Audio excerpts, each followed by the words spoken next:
In the small fishing village of Okodo, nestled between the ocean and the lush green hills, the people lived in harmony with nature and the Orishas, enjoying the endlessness of prosperity and abundance from their goddess. The Olokun worshippers led the villagers in worship of the goddess of the deep sea. In the pantheon of African deities, exists a powerful goddess named Olokun, revered for her unwavering dedication to maintain order and control for her people. She made sure that balance and harmony in the land was the right of the people, as long as they do not tilt the balance by their choices. The goddess, a prominent female figure in Yoruba cosmology, is both a historical patron and a deity associated with wealth, prosperity, and abundance. Her name has been linked to the Atlantic Ocean, as the Atlantic is called Okun in the Yoruba language. Okun metaphorically represents endlessness and abundance. As an Orisha that could be closely identified as a mermaid or merman, she is also known for fertility, healing, wealth, and abundance. Olokun is a spirit of life and death. The ocean is seen as the creator of all life, and she is also responsible for guiding spirits to earth and to the other side. Under her guidance and protection, the village of Okodo flourished, was fertile, grew in wealth and all round, attracting migration and partnership from villages or villagers from far and near. This was so very many years back. Many years ago, Chief Zibu, the great king of Okodo village, died, but the evil chiefs and their promoter refused to follow the custom and allow his heir, Kola, to mount the throne. Chief Oyud, who was the godfather of Kola when he was born, fought him with all he had. The once peaceful village was thrown into confusion and jeopardy, as there were now two factions, those supporting the stolen mandate of Chief Oyud because of what they can gain, and those that refused to soil their name in such sacrilege. Meetings were held continuously between the elders, the ruling family and the heir to the throne, by day and by night, at the insistence of those who wanted peace to reign, and for things to remain the way they were. The chiefs quietly made Kola the king. But the usurpers were not having it. Kola's only sibling, Ode, had to go into exile as the heat was raised, with warriors sent by Chief Oyud to kill him.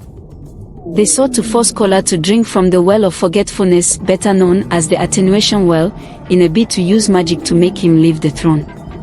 But they failed 3 times, because the cup always dried up before they could put it to his mouth to drink.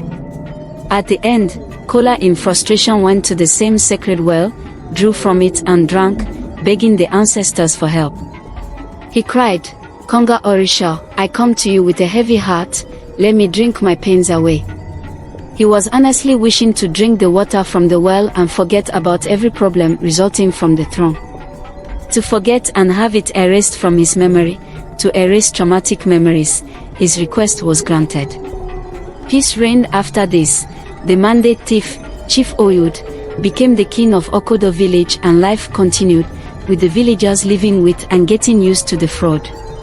With time, Kola, the young fisherman, got married and bore 2 beautiful kids, and desired to live happily ever after, with his small family. But fate or the gods had other plans with him in the equation. Many years passed. The village elder, Chief Oyud, the wicked king of Okodo village, began to abuse his power, exploiting the resources for his personal gains alone and oppressing the people. A tyrant, despot and evil dictator he became, craving absolute power and potentate. He created gulags for dissenters. Even all those that helped to fraudulently install him were not left out of his cruelty. Some died and the others rotted in prison. One day, the young fisherman, Kola, stumbled upon a hidden cave beneath the waves, where he met Olokun, the Orisha of the ocean. Initially he was afraid, but she calmed him down by introducing herself as the goddess Olokun, the mother of age, the Orisha of great wealth and of the bottom of the ocean. Only then did Kola relax from the anxiety and fear of having seen a goddess. Olokun is a powerful female goddess figure. She lives in the oceanic depth, surrounded by oceanic symbols such as fish, sea plants, shells, or waves. She was surrounded by beautiful mermaids that continuously praised her powers of female empowerment, fertility, and nurturing, things that are usually associated with feminine energy in the Okodo culture. She touched his forehead with a wand, revealing memories to him about the chief's wrongdoings, letting him know he had been chosen to be her vessel to fight against the injustice from Chief Oyud. He gets to understand that Okodo village's chiefs became increasingly corrupt and self-serving, so Olokun's influence began to wane because they tilted the balance with their wicked and selfish way of life. The village descended into chaos, with crime, poverty, and despair rampant.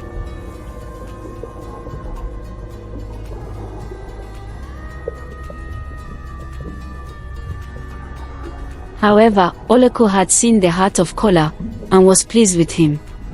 A heart that was selfless enough to be willing to forgo his birthright for peace to reign. A heart that was willing to drink from the Konga Orisha to forget his past, for the good of the land. His humility was not cowardice but the true mark of a warrior. She let him know that when he drank from the Konga Orisha years ago, he activated the powers of Olokun, because the goddess controlled all waters on earth, so they were just waiting for the right time. With her trusty sidekick, Eshu, the trickster god of mischief and mayhem, she set out a plan for Kola to restore sanity to a village ravaged by bad and corrupt leadership.